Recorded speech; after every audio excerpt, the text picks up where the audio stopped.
Hey guys, welcome back to my channel. আজকে নিয়ে এসেছি তোমাদের জন্য একটি ছোট্ট ভিডিও নিয়ে। সেটি হচ্ছে জিতাষ্টমীর ব্রত। জিতাষ্টমীর ব্রত কী এবং এই ব্রত কথা কী সেটা নিয়ে তোমাদের সাথে আজকে আমি শেয়ার করব। জিতাষ্টমীর ব্রত হচ্ছে বাংলার হিন্দু সমাজের অশাস্ত্রীয় বা মেয়েলি ব্রতগুলির অন্তর্গত একটি সধবা ব্রত। গ্রামীণ বাংলার বাঙালি হিন্দু ঘরের মহিলারা সন্তানের আয়ু বৃদ্ধি ও মঙ্গল কামনায় এই ব্রত পালন করেন। এটি আশ্বিন মাসের কৃষ্ণ অষ্টমীর তিথিতে পালন করা হয়। জিতাষ্টমীর পরদিন কৃষ্ণা নবমীতে স্থান বিশেষে শারদীয়া দুর্গাপূজার প্রথম বোধন আরম্ভ হয়। এই ব্রত লোকসভায় জিতা বা বড় ষষ্ঠী নামেও পরিচিত। এদিন গৃহের উঠানে গর্ত করে বটগাছের ডাল, ধান, আখ প্রভৃতি গাছকে পূজা করা হয় জিমুদ বাহনের প্রতীক রূপে। এবার তোমাদের যেটা বলবো সেটা হচ্ছে জিতাষ্টমীর ব্রত কথা। তবে শোনো, শালিবান নামে এক রাজা ছিলেন। তিনি বড় নিষ্ঠাবান ও ধার্মিক ছিলেন, কিন্তু তার ছেলে কি মেয়ে কিছুই ছিল না। বিপুল ধন ঐশ্বর্য থাকলেও রাজারানীর মনে সুখ ছিল না। প্রতি মাসেই পুত্র কামনায় একটি করে যজ্ঞ করতেন। কবজ মাদুলি যে যা বলতো তাই ধারণ করতেন, তবুও রাজার সন্তান হলো না। রাজারানীর মনোকষ্টের সীমা নেই।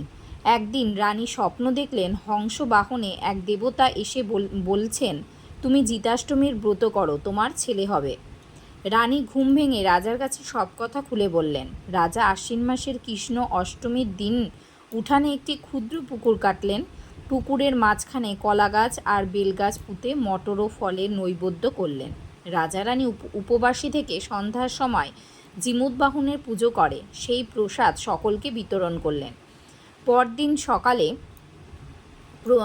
উঠে স্নান করে রাজারানী সেই পুকুরের ধারে গিয়ে পুজো করে পুত্র বর চেয়ে নিলেন। কিছুদিন পর শালিবানের একটি পুত্র আর একটি কন্যা হলো। রাজা পুত্রের নাম রাখলেন জিমুদবাহন ও কন্যাটির নাম রাখলেন সুশীলা। জিমুদবাহন বড় হলো, অন্য রাজার মেয়ের সঙ্গে তার বিয়ে হলো। বউটি বড় হলে তার যত ছেলে হয় সব মরে যায়। শাশুড়ি উঠানে পুকুর কেটে জিতাষ্টমীর ব্রত করতেন। বউটি তাই দেখে উপহাস করত, বলতো, মায়ের এখনও ছেলে খেলা গেল না। সেই পাপেই বউটির মৃতবৎসা দোষ হয়েছিল। শাশুড়ি বললেন, বৌমা, আজ আশ্বিন মাসের কৃষ্ণ অষ্টমী, এসো আমরা শাশুড়ি বউয়ে পুকুর কেটে ছেলে খেলা করি। বউ হেসে গড়াগড়ি দিয়ে বললে, তা খেলা বরং করব, কিন্তু তোমার মতন শুকিয়ে থাকতে পারবো না বাছা। শাশুড়ি বললেন, তা হবে না, তোমায় আজ উপবাস করতেই হবে। তবে বলি শোনো, আমার অনেক বয়স পর্যন্ত ছেলে হয়নি। কত যাগযজ্ঞ ব্রত করেছি, কিছুতেই আমার ছেলে হয়নি। তারপর এই ছেলে খেলা করে তবে আমি সোনার চাঁদ ছেলে পেয়েছি। তুমিও আমার সঙ্গে আজ উপবাস করে জিতাষ্টমীর ব্রত করো, তোমার সন্তান হয়ে রক্ষা পাবে, আর কখনো তোমাকে পুত্রশোক পেতে হবে না। তখন বউ উপবাস করে শাশুড়ির সঙ্গে জিতাষ্টমীর ব্রত করলেন। বউয়ের ছেলে মেয়ে হয়ে বেঁচে রইল। জিমুদবাহন খুব ধুমধাম করে প্রজাদের কাছে জিতাষ্টমীর ব্রত মাহাত্ম্য প্রচার করলেন। সুতরাং বন্ধুরা, তোমরা শুনলে জিতাষ্টমীর ব্রত কথা। এই জিতাষ্টমীর ব্রত যারা করবে অবশ্যই এই জিতাষ্টমীর ব্রত কথা শ্রবণ করবে, তবেই তোমাদের সমস্ত মনোবাসনা পূর্ণ হবে। ধন্যবাদ।